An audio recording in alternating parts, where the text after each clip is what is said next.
acte, que Yeshua soit Fils, à la gloire du Père. Alors le pape n'a ni le Fils, ni le Père. Et si vous n'en croyez pas vos yeux, eh bien je ne peux plus faire grand-chose à votre égard. 2 Jean, chapitre 1, verset 9. Quiconque va plus loin et ne demeure pas dans la doctrine du Christ n'a point Dieu. Quiconque va plus loin et ne demeure pas dans la doctrine du Christ n'a point Dieu. Celui qui demeure dans cette doctrine a le Père et le Fils. Et le pape va bien au-delà des bornes. Il n'a donc ni le Père ni le Fils, à moins de dire que le pape est supérieur à la parole de Dieu, et donc au Christ, ce que j'espère vous ne ferez pas. Si quelqu'un vient à vous et n'apporte pas cette doctrine, ne le recevez pas dans votre maison et ne lui dites pas salut. Et rappelez-vous des foules en liesse qui viennent saluer les papes. Un autre usage dont la profondeur va bien au-delà de la décoration est celui des représentations dénommées gargouilles. Donc voici quelques photos. Voilà. Alors, dites-moi si ça vous inspire quelque chose de sain. Hein? Que font ces représentations sur des soi-disant temples? À cette vue, je vous propose cette parole.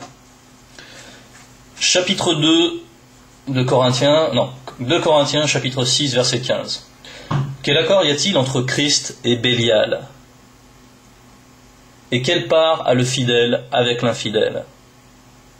Quel rapport y a-t-il entre le temple de Dieu et les idoles? Car nous sommes le temple du Dieu vivant. Comme Dieu l'a dit, j'habiterai et je marcherai au milieu d'eux, je serai leur Dieu, et ils seront mon peuple.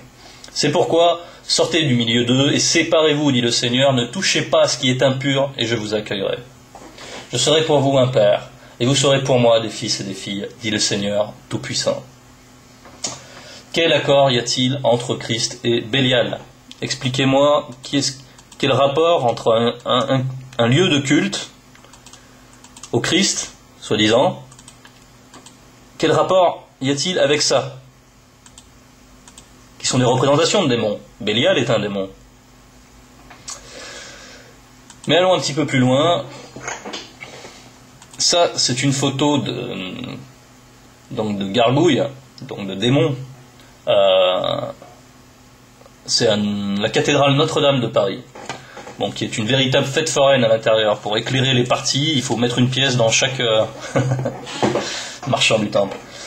Bon, mais voilà, je vous propose quelques versets ici. Édition du Jubilé, Ésaïe 34 au verset 14. Les chats sauvages y rencontrent les chacals, et les démons à tête de bouc se répondront l'un à l'autre. Ici, nous avons une représentation d'un chacal. Ici, un démon à tête de bouc. On les voit, ils sont tous les deux ensemble. Lilith, le mauvais génie des nuits, y aura son gîte pour y prendre son repos.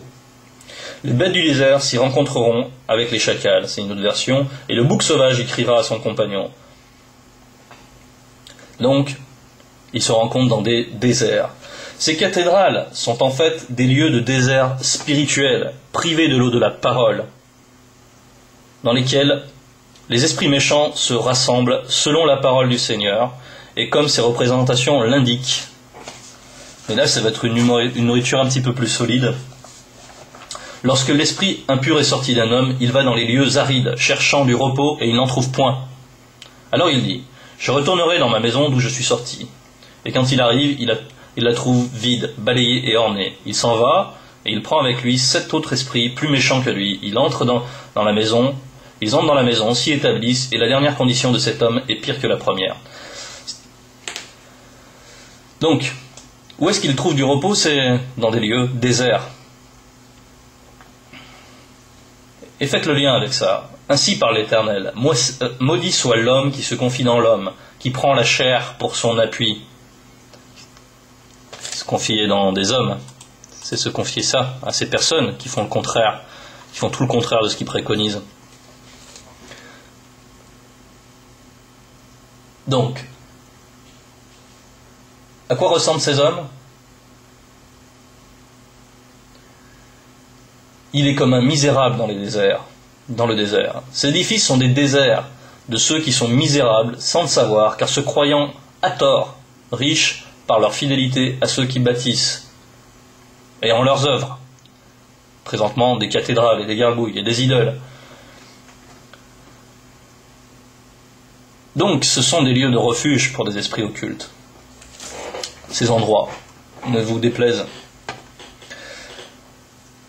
À propos des bâtisses, et par rapport à la taille des cathédrales, Romains chapitre 12, verset 16, n'aspirez pas à ce qui est élevé, mais laissez-vous attirer par ce qui est humble. Par ce qui est humble. Et son pendant en Luc chapitre 16, verset 15. Car ce qui est élevé parmi les hommes est une abomination devant Dieu. Ce qui est élevé parmi les hommes est une abomination devant Dieu. Même si notre Seigneur Yoshua s'adresse ici aux pharisiens pour dénoncer leur orgueil, il faut comprendre que les grandes bâtisses en sont des manifestations de leur orgueil.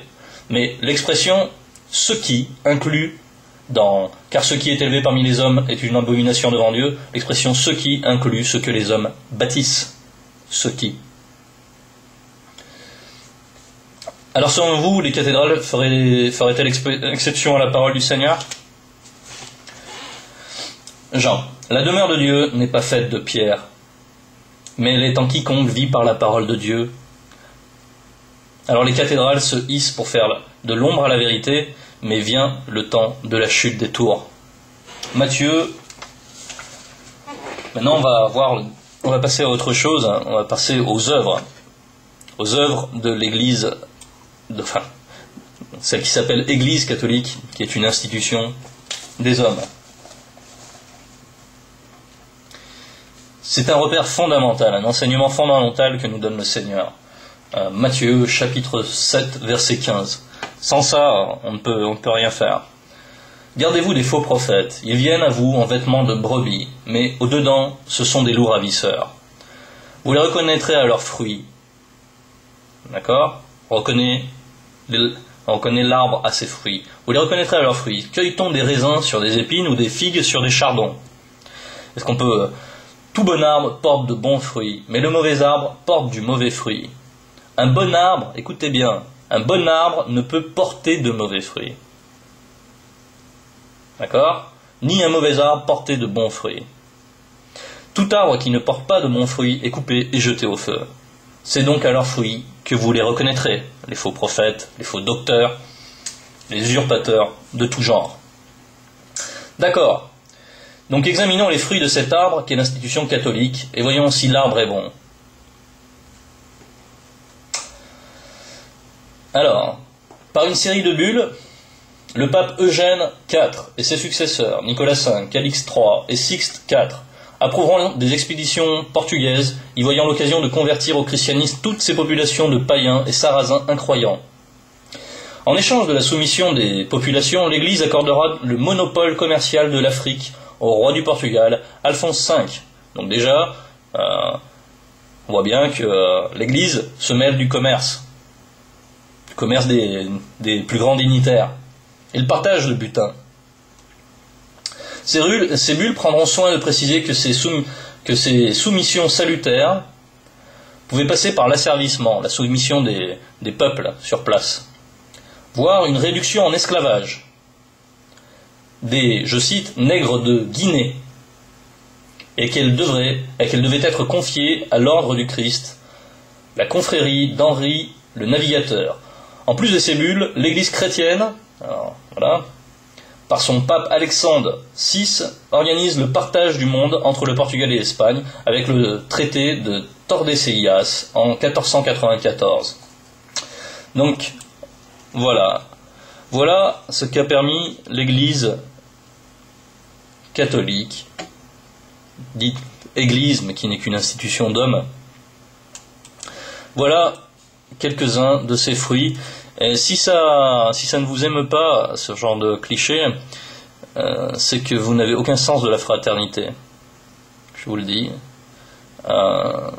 Mettez-vous un instant à la place de ces hommes qui ont été privés de leur liberté, dont leurs enfants naissaient en esclavage, qui étaient torturés, exploités, avilis, rabaissés.